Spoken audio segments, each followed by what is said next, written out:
My goodness, you guys, so I was doing some research today.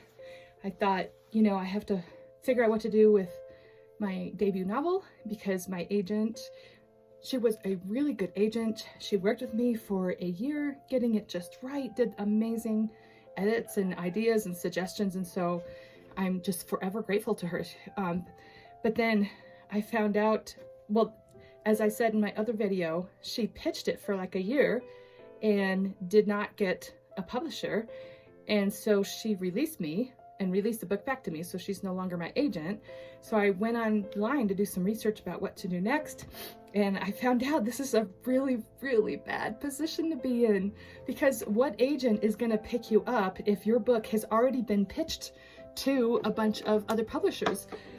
Usually it's good to tell them you had an agent before, but I was like, well, do I let them know I had an agent but she couldn't sell the book? And how do I handle that?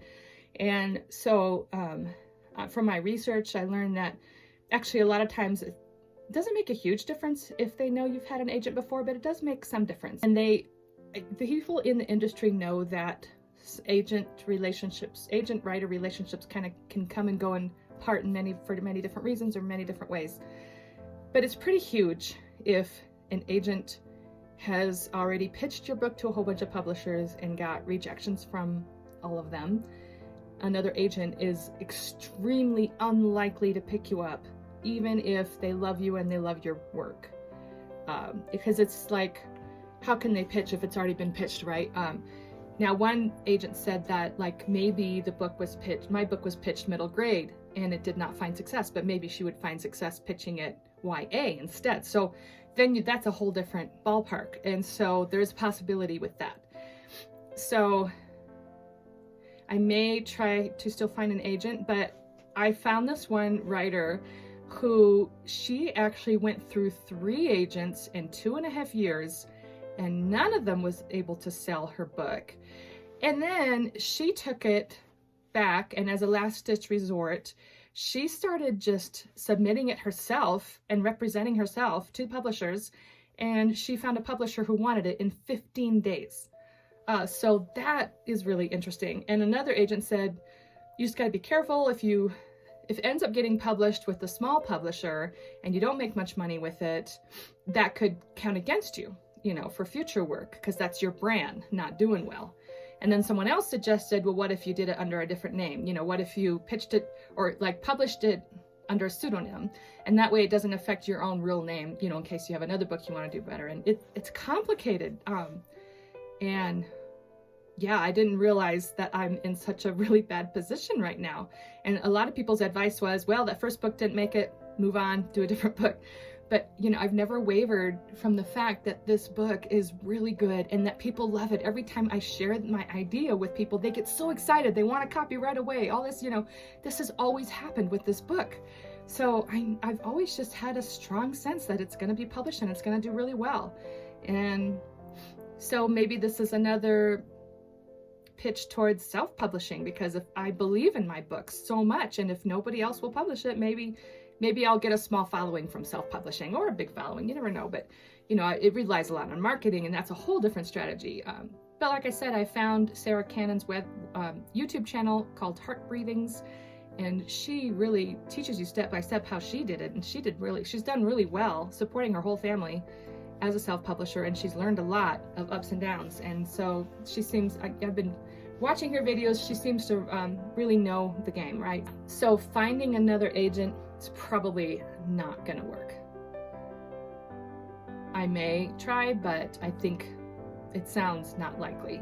I'm thinking at this point I should just submit it to publishers myself, see how that goes, and then if that doesn't work, then like I had mentioned before, research self-publishing and see if that looks like my route. Although I've never pictured myself self-publishing it. I've always seen it being traditionally published. So I don't know. We'll see what happens. But yeah, let me know if you've been in this position. It's very strange, and how you handled it. So anyway, thanks for joining me today.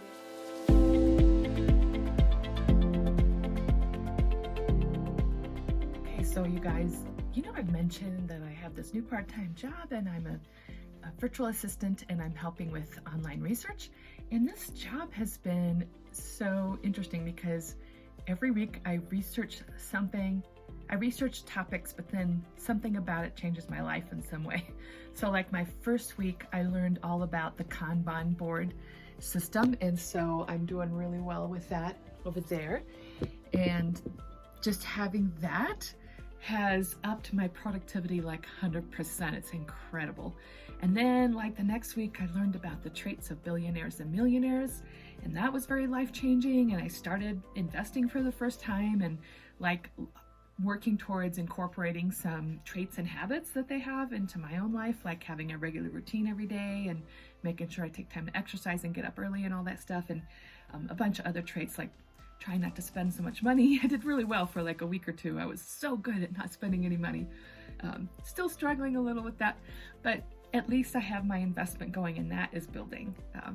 And then the following week I learned, because of the research that I did, I ended up coming up with a really unique business idea, which I'm now in formed a small team of 2 young ladies. And so the 3 of us are working on it and planning it and figuring out the research and the business plan and how viable it is and that sort of thing. It's going to start out as a side hustle. We're really excited about it though. It's a fun idea and something that's not too hard to start and to work on it together.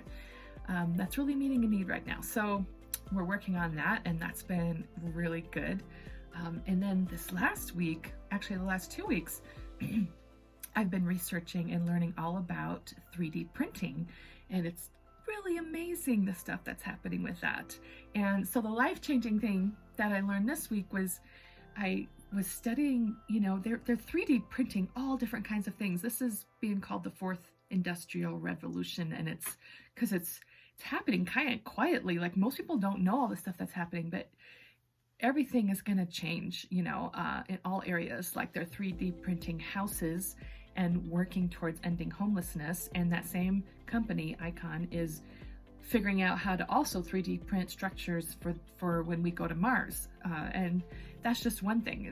There's all sorts of other stuff. Like they 3D printed a car at a convention and then drove it off the lot, and it can't go very fast yet. But we're looking at someday in the future being able to custom design your own car and then have it 3D printed, like your design. And the same thing with like shoes and fashion and eyewear and all that stuff. But the thing that was life-changing for me is that I'm about to have, coming up in a couple weeks, I'm about to have bunion surgery. I decided, during lockdown, this is the best time. If I have to do foot surgery and be off my feet for a month or 2, this is the best time to do it, right? It's during lockdown, it's during winter, there's no LARPing happening. I'm starting to work out, but this is the best time to take a little break from that because I mostly hadn't been working out all that much because my foot's been hurting too much, and so for various reasons, I've decided this was the best time to take care of this foot surgery, not put it off till I'm 60 or 70 or whatever. So that's coming up in a couple weeks. And then after the bunion surgery, I have to get fitted for custom orthotics. And at the podiatrist, it costs between basically just around $500 to $600 for a pair of these, like maybe a little under $500. I think the cheapest I found was $450 at a different podiatrist. And this is an old-fashioned way with plaster casting that they, measure your foot and custom make orthotics that then you're going to slip them into your shoes and they give you the arch support. Well, it occurred to me, isn't somebody 3D printing this? And sure enough, I found a company called Atrix who's developed this technology, and they work with, shoe companies are all over the place. So there's one right here in town, and they have a scanner, like it looks like a bowl from Star Trek or something, and you actually put your foot in there one at a time. It not only scans your foot completely, but it also notices like pressure points, like how you're holding your weight and different pressure points in the bottom of your foot.